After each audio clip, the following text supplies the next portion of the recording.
Hi, I'm Andrea, and welcome to my Super Bowl snack roundup on Cooking at Vermilion Lane. We are going to be taking some of the most traditional foods that you eat this time of year, and we're going to be flipping them on their ear a little bit. And I'm telling you that your food is going to be the talk of the town Monday at the water cooler, not who won on the field, but what you served at your party. We're going to be making Jamerican Jerk Chicken Wings. It's a twist on the classic Jamaican dish, which is why I call it Jamerican, and I really hope that you like it. We're also going to be making Enchilada Cups. These are great because instead of doing the traditional nachos, which get kind of messy, especially at my house because I've got a ton of kids running around, I use wonton wrappers and I just layer them up. I'm going to show you how to do it. It's so great. Your guests will literally be able to pick up an enchilada and go. It's so perfect. And here, oh my gosh, I've got my green Goddess Dip. And I know you've seen green Goddess Dip before, but wait until you see mine because it is really kicked up a notch. To drink, we're going to be enjoying rum punch. My Paradise rum punch has a few twists in it as well. And instead of traditional peanuts, we're actually going to be serving up crispy chickpeas today. They're spicy and sweet. They're, oh my gosh, so good and also so much more healthy than just traditional peanuts. And it's nice to, shake things up a bit. Bloomin' onion garlic cheese bread. I've done a whole video on this in the past, and today I decided, this was a suggestion from one of my boys, to do little miniature versions of this classic so that we can all just kind of pick up and go. So good. And then finally, the piece de resistance, my chocolate caramel coconut cookies. They are my very favorite cookie to make, and I made them in bars this time. I also have a separate video to that, so please be sure to check it out. But for now, let's get started.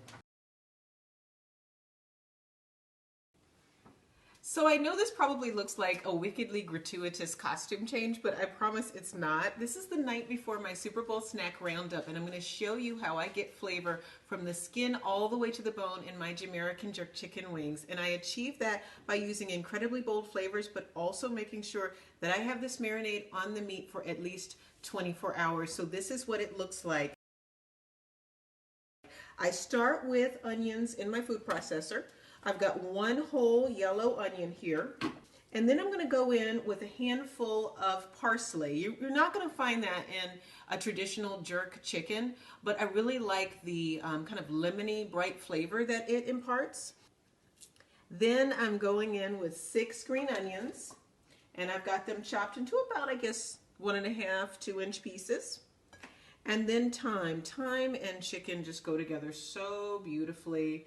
And I have several sprigs here, and of course I'm going to pull off all of those beautiful leaves that are going to give so much flavor to our dish. After that, I'm going in with ginger. I've got several garlic cloves that are going in. And then I've got that Anaheim pepper, and that Anaheim pepper is definitely a SoCal addition to my jerk chicken wings. I really just like to have a lot of different flavors of pepper in my jerk chicken wings. I don't want just heat. I want like layers of sweet and heat and even a little sour. Now it's time for the mighty Scotch bonnet pepper, also known as the habanero. So you know that you don't want to handle these with your hands directly because they are incredibly hot and you don't want to burn yourself, especially if you were to touch your eyes or nose or lips after having touched the skin of one of these. So this is what a habanero looks like. And we're only going to use one, and of course we've taken out the ribs as well as the seeds of that, and then the same for our jalapeno. This is 1/3 cup of brown sugar, another addition that you're not going to find in traditional jerk chicken wings. So next we've got a tablespoon of cinnamon and then a tablespoon of cayenne pepper. After that, we're going for the Jamaican allspice, and we're doing a whole tablespoon of that as well. Then we're going in with cumin and then nutmeg. We're going to be a little more gentle with that. We're just doing a teaspoon of the nutmegs. And then it's time to blend it all together. I'm going to add in my soy sauce and vegetable oil really slowly so we get a nice emulsion going as we've got our food processor on.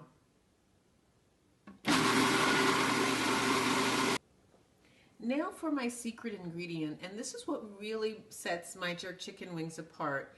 I add in a 1/4 cup of mirin.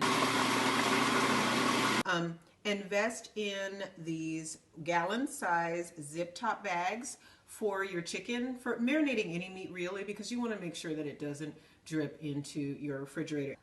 So you're going to pop your finger under here to make sure that everything doesn't just sort of dump out and you don't wind up losing your blade into your bag. And you're simply going to pour over, and then you're just going to kind of massage it into the meat. So I will see you tomorrow morning, and I cannot wait to show you what these are going to look like. Make sure that when you take your jerk chicken out of the marinade, that you go ahead and let it drip a little bit, because you don't want it to be soaking wet in the marinade still, because we want to have a nice crispy coating on our chicken. Then drizzle a little olive oil over all of your chicken wings, and then pop them in the oven on 425 degrees. Once they've gotten crispy, we're going to turn the oven down to 375 and let them cook all the way through.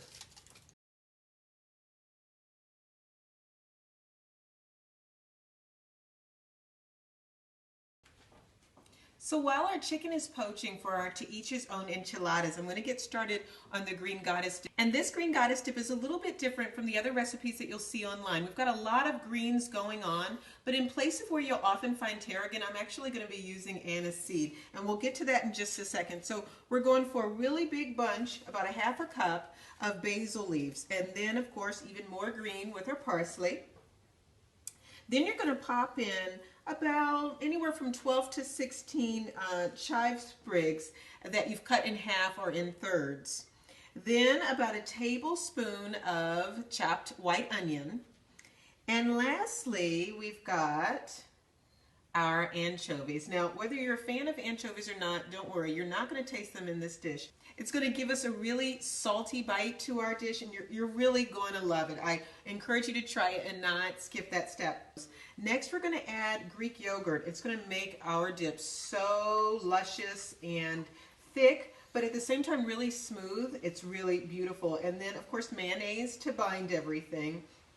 And just a little bit of salt. We don't need much because of our anchovies. And, of course, pepper as well. That's all going to go in.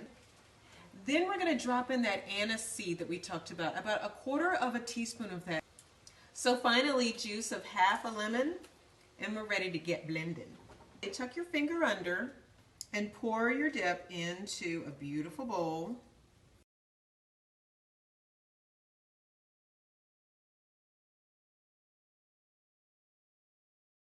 I've already purchased a pre-made enchilada sauce, and I'm just going to dress it up a bit with a little garlic and then juice of 1/2 lemon just to brighten it up. I've got a greased cupcake tin and 1 wonton wrapper. I push that in, making sure that the bottom is as flat as I can get it. Then I go in with a pinch. I'm going to call that about 1 tablespoon of my shredded chicken, and then a pinch, again, another tablespoon or so of maybe a teaspoon of my cheese. Next, I'm going to take my red sauce. It's slightly warm, not boiling. And then once I've got that in, I'm going to take another wonton wrapper, and I'm going to position it so that the little corners, the edges, are opposite from the way that they were before. And you'll wind up with a pattern that's something like this. And you want that so that you can get a nice crispy wonton bite in every single bite of your enchilada. I'm going to do this 3 times, and that's because I really want nice layers. I think that's kind of the fun of the dish. And I want it to resemble that rolled up enchilada where you get lots of doughy tortilla in every bite.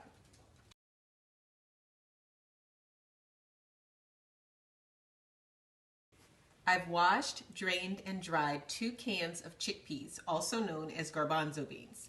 Then I laid out paper towels on a sheet tray, and I spread out my chickpeas. Now, I did that for 2 reasons, because I want to make sure that they're super dry, because I want these to get nice and crispy, but also so that I could pick through them to see if there was any skin left, and I could peel those off if I found any. So now that that process is complete, we're going to pick up our chickpeas and pour them into a bowl of 2 tablespoons of extra virgin olive oil. Once that's done, we're going to put in a teaspoon of ground cumin, a teaspoon of chili powder, And I've got a smoky chipotle chili powder that I'm using today, but you can use any one that you've got. And then half a teaspoon of cayenne pepper. We want a little kick, but we don't want to blow anybody's head off. And then we're going to do a pinch of sugar, which is going to come out to about a half a teaspoon, a quarter teaspoon to a half a teaspoon. And then salt and pepper to taste. Then you're going to spread them out on your sheet tray, bake them at 400 degrees for 30 to 35 minutes. They're going to be crispy and delicious.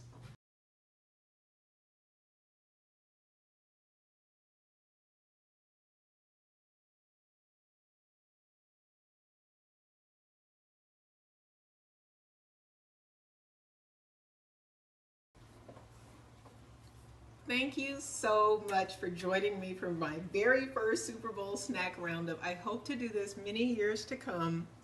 Please subscribe to my channel so that I can make that happen, as well as like this video if you were digging any of the dishes. Thanks again, whoever you are rooting for. Good luck to them on Sunday. Bye.